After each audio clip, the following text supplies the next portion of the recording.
Baik, saudara-saudara, salam sejahtera bagi kita semua. Shalom.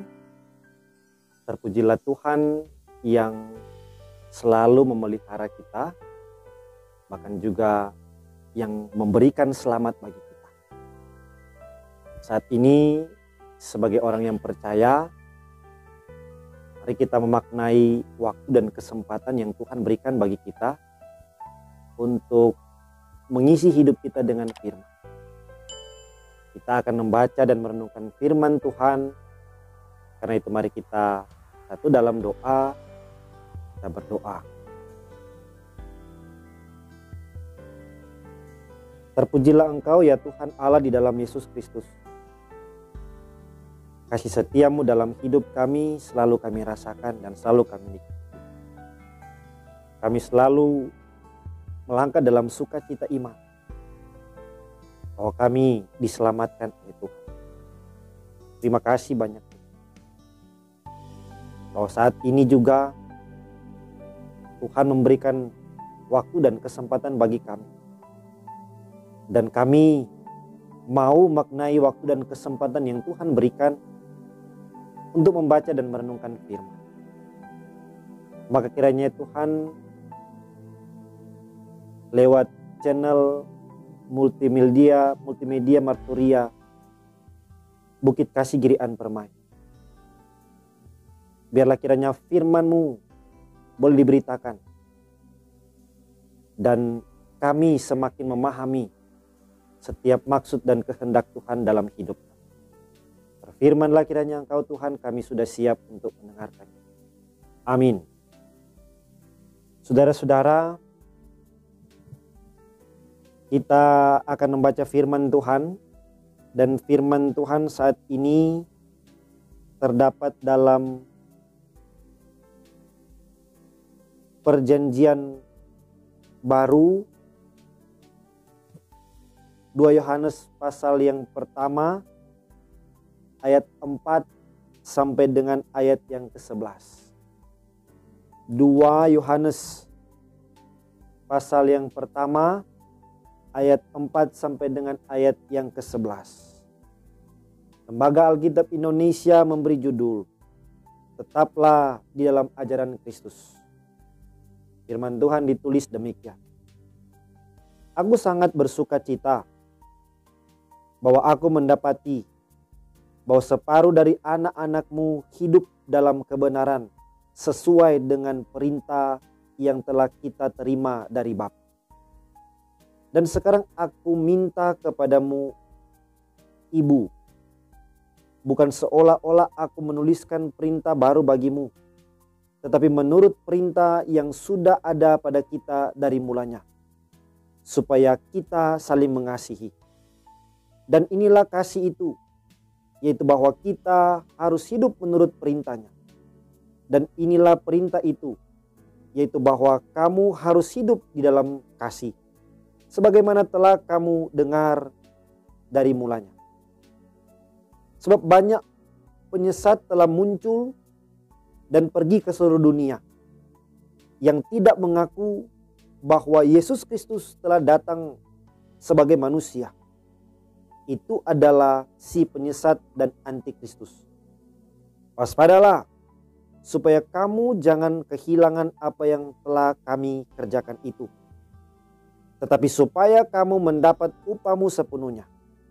Setiap orang yang tidak tinggal di dalam ajaran Kristus, tetapi yang melangkah keluar dari situ, tidak memiliki Allah. Barang siapa tinggal di dalam ajaran itu, ia memiliki bapa maupun anak.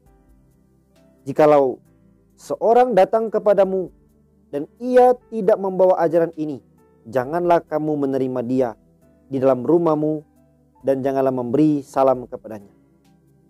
Sebab barang siapa memberi salam kepadanya, ia mendapat bagian dalam perbuatannya yang jahat. Demikian untuk bacaan firman.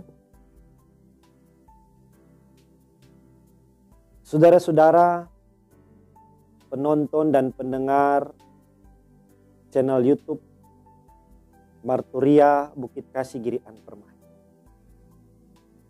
Dalam realitas gereja Tuhan yang namanya tantangan pasti akan dijumpai. Baik yang ada di dalam gereja maupun dari luar gereja. Dari luar gereja tentu ada dan masih banyak. Masih ada kelompok-kelompok radikal. Terjadi penganiayaan bagi gereja. Termasuk juga masih ada pengajar-pengajar yang menyesatkan. Dan kita tahu bahwa tantangan dari gereja, dari luar gereja ini, tantangan dari luar gereja akan terus berlangsung sampai Tuhan Yesus datang kembali. Tetapi apakah ketika mengetahui bahwa tantangan dari luar gereja selalu ada, kemudian iman kita menjadi lemah? Tentu tidak. Bagaimana supaya gereja mampu untuk melawan setiap tantangan yang ada? Tentu dengan tetap tinggal dalam ajaran Kristus. Tinggal dalam ajaran Kristus merupakan benteng sekaligus senjata untuk melawan setiap tantangan-tantangan yang hadir. Saudara-saudara, bacaan ini Yohanes mengawali isi suratnya dengan ungkapan sukacita. Karena sebagian jemaat tetap hidup dalam kebenaran. Dari ayat ini dapat disimpulkan bahwa sebagian dari jemaat tidak lagi hidup dalam kebenaran. Sangat mungkin mereka terpengaruh oleh ajaran sesat dan telah meninggalkan jemaat. Keadaan ini memprihatinkan. Namun Yohanes tetap bersukacita karena masih ada yang setia. Tema tentang kebenaran dan kasih tampil kembali di sini. Kedua unsur inilah yang membedakan antara anggota jemaat yang setia pada ajaran Kristus dan yang tidak setia. Ajaran sesat yang ditentang Yohanes adalah doketisme.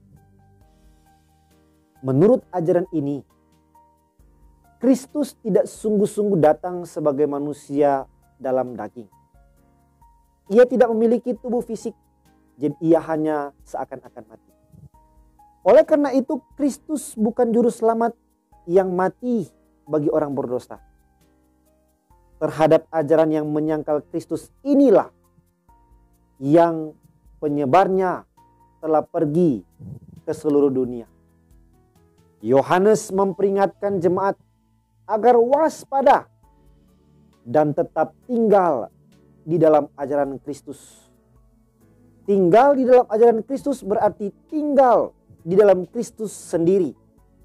Juga dapat berarti bertekun dalam ajaran tentang Kristus yang diwariskan oleh para rasul yang telah didengar dan telah dilihat sejak semula. Para penyesat tidak membawa ajaran Kristus. Menyadari seriusnya bahaya ajaran sesat yang dapat menghancurkan iman pada Kristus serta karya penebusannya. Yohanes memberikan peringatan kedua, yaitu agar jemaat jangan menerima, bahwa jangan menyelami mereka yang membawa ajaran tersebut. Dalam budaya Yahudi, memberikan salam, bahasa Ibrani shalom atau damai, bukan sekedar formalitas, tetapi juga memberkati yang disalami dan menjalin persekutuan dengan orang tersebut. Yohanes memperingatkan bahwa menyelami penyesat berarti mendapatkan bagian dalam perbuatannya yang jahat. Saudara-saudara, hidup dalam kebenaran dan dalam kasih dengan tinggal dalam ajaran Kristus itulah benteng dan senjata bagi gereja Tuhan dalam segala zaman untuk menghadapi lawan-lawan iman kita. Iman yang selalu percaya bahwa Kristus yang sudah datang dan akan datang kembali tentu akan membuat kita terus bersuka cita. Kendati banyak tantangan sebagai gereja, baik itu kelompok-kelompok radikal yang menganiaya gereja, bahkan yang ingin mempengaruhi gereja, semua akan dilalui, bahkan dapat dilawan dengan ajaran Kristus. Momen perenungan Minggu Adventus ini juga adalah bagian di mana gereja Tuhan semakin dikuatkan bahwa Tuhan tidak pernah ingkar janji. Dia datang dalam dunia ini sebagai manusia untuk menunjukkan bagaimana menjadi manusia yang sejati. Bahkan dia rela mati untuk menebus kita dari segala dosa-dosa kita. Tuhan Yesus juga berjanji bahwa dia akan datang untuk kedua kali, menyelamatkan kita yang percaya dan yang setia. Saudara-saudara, kuatlah di dalam Tuhan. Tinggallah dalam ajaran Kristus. Ada tantangan, kita tidak takut dan tidak goyah. Tetapi kita yakin kita diselamatkan oleh Tuhan. Terpujilah Tuhan Yesus. Amin. Baik saudara-saudara, mari kita berdoa. Tuhan, terima kasih untuk waktu dan kesempatan. Terima kasih kami boleh membaca, bahkan pun mendengarkan firman. Biarlah kiranya melalui firman ini, semua kami, saudara-saudara kami sebagai penonton, sebagai pendengar, semakin terarahkan dengan firman. Bahwa dalam hidup ketika diperhadapkan dengan segala macam tantangan-tantangan yang kami harus tetap hidup di dalam ajaran Kristus. Dan kami percaya juga bahwa kami yang setia, kami yang percaya diselamatkan oleh Tuhan. Terima kasih banyak Tuhan. Terima kasih bahwa melalui channel Marturia Bukit Kasih Girian Permai, firman-Mu boleh diberitakan. Maka kiranya Tuhan, tim multimedia Marturia Bukit Kasih Girian Permai diberkati oleh Tuhan. Semakin menjadi berkat bagi banyak orang. Terima kasih banyak Tuhan. Dalam nama Tuhan Yesus kami berdoa. Amin. Demikian untuk renungan firman. Tuhan kiranya memberkati kita semua. Amin.